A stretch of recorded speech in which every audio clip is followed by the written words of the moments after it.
Au nom du Père et du Fils et du Saint-Esprit. Amen. Ô Seigneur, envoie ton esprit qui renouvelle la face de la terre. Évangile de Jésus-Christ selon saint Luc. Jésus dit une parabole pour certains hommes qui étaient convaincus d'être justes et qui méprisaient tous les autres. Deux hommes montèrent au temple pour prier.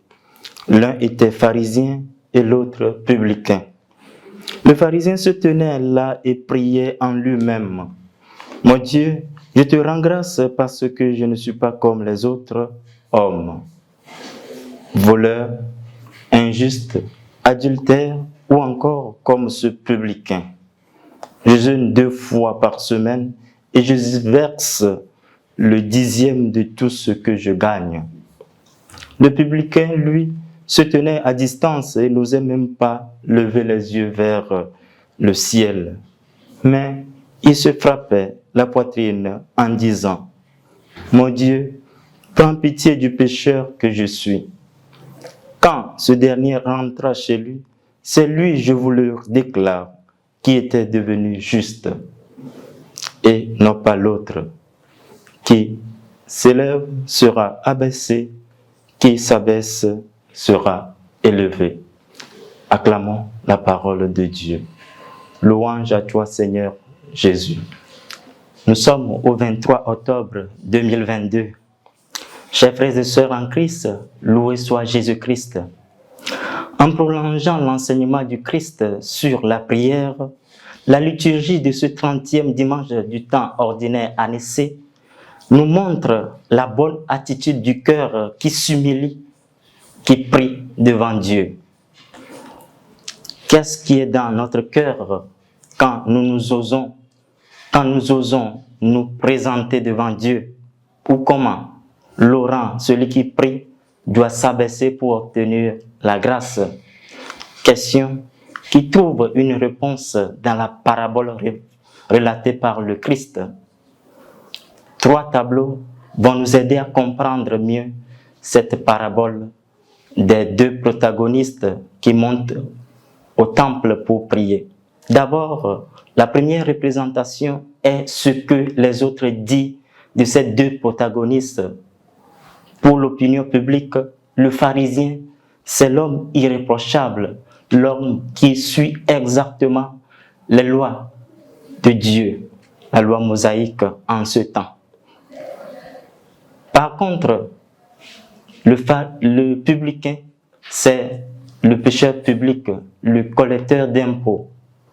Et il est mal vu, mal apprécié par le peuple.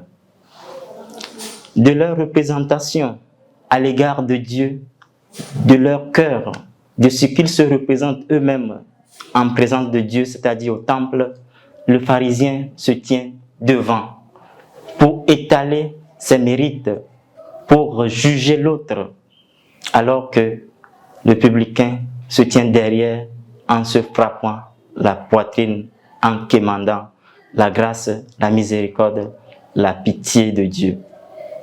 Au final, c'est celui qui se vantait, celui qui se prenait au piédestal qui a été rabaissé et le publicain a été élevé.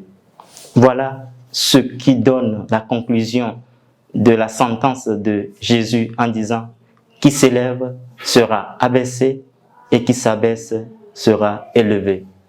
Quel enseignement tiré de cette parabole des 2 protagonistes pharisiens et publicains? D'abord, le Seigneur nous invite à ne pas juger les autres dans nos relations avec lui. Dans notre relation, nous devons nous exprimer, non pas étaler les défauts des autres, mais parler cœur à cœur avec le Christ dans la prière. Dans notre dialogue avec le Christ, il faut nous écarter de l'orgueil, c'est-à-dire ne pas brandir nos mérites qui sont insignifiants devant le Seigneur. Que le Seigneur nous donne de nous détourner de ces tentations. Parfois, nos prières deviennent des tribunaux de jugement, de condamnation des autres, nos moments d'adoration, des temps de compétition et nos moments de supplication, des pleurs pour la haine contre les autres. Donne-nous, Seigneur, un cœur meurtri, simple et humble, qui se tourne vers toi.